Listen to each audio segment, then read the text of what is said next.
Good afternoon. My name is Ralph Hicks. I'm a senior investigator with the National Transportation Safety Board. I'm out of Marietta, Georgia. And I'm up here this afternoon. We were just beginning our investigation into an airplane crash that occurred yesterday afternoon, about 5:50 p.m. The aircraft was a Beech BE-99.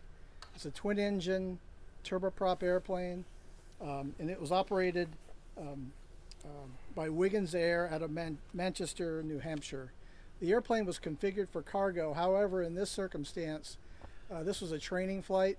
It was two pilots in the front two seats, and they were doing flight training at the time of the accident.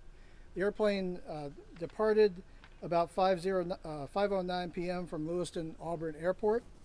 After a couple of circuits around the pattern there, they flew to the southwest for a few minutes, and then turned around and came back towards the northeast, towards O'Connell's Field, which is a grass airstrip, which is in close proximity to the accident site. As I mentioned before, the aircraft was in a training mission. It was configured for cargo, but there was no cargo on board at the time. We've gone through the initial on-scene survey. We found that the wreckage path is about 200 yards in length and about 50 feet wide. The wreckage itself is very fragmented. We didn't find any evidence of any fire, pre-flight or in-flight or post-flight fire.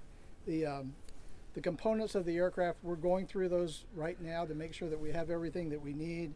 The descent angle going into the ground was fairly steep. It was about 25 degrees descent angle before it hit the ground. Both engines separated from the wings, both propeller assemblies separated from the engines. We're going to be here for probably 2 or 3 days. We're going to recover the airplane to a salvage facility where we can lay everything out and reconstruct it. And then this is going to be an ongoing task for the next few days. But our investigations generally take about 12 to 18 months. We're going to look at everything, the man, the machine, and the environment. We're going to look into the medical records of the flight crews, their training records, their past check rides, those kind of things, how much flying time they have. We'll do the same thing for the airplane. We're going to look at its maintenance history, what kind of maintenance was performed, and everything is very preliminary right now. I don't have any specifics on any maintenance done, but we're going to be sitting down with the operator in the next few days and going through the maintenance records there. And I'll take a few questions. Do you know who was flying the plane? Was it the student or the instructor? We can't tell. They were not in contact with air traffic control, so we can't really tell who is in control. The airplane is equipped with controls from either seat. So that wouldn't have mattered if the instructor could have taken over at any point. Correct. That's right. Okay. So you mentioned that how wide the area was where the wreckage was scattered. Was it over a wide area, or? It's fairly wide. This is what we would call a high energy impact. About 25 degree descent angle when it hit the ground, and it's spread out for about 200 yards. So it's a fairly extensive wreckage debris field, and it's through the woods also. So I was going to say, I'm sure you guys deal with scenes like this all the time. Does the amount of tree cover here make your job any more difficult, recovering parts of the plane?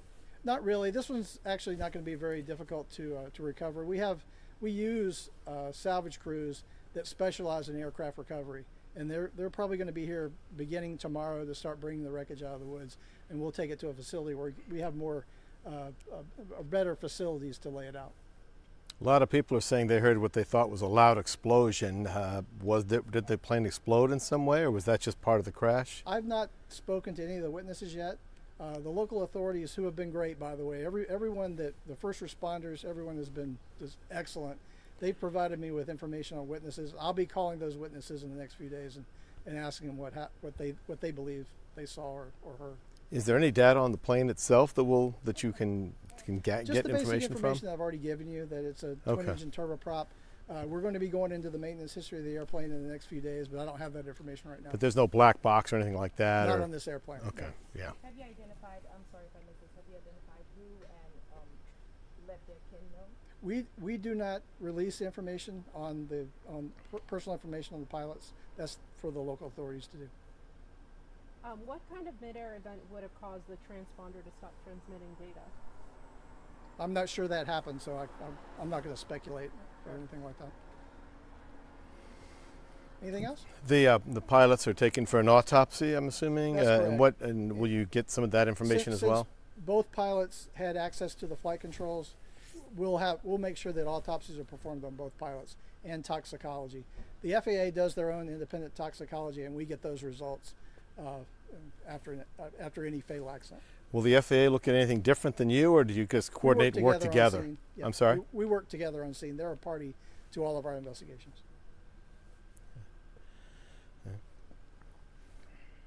Anything else? No, unless those guys want to talk. Great. No, thanks. All right, thanks for coming out. Thank you. Appreciate it. Thanks.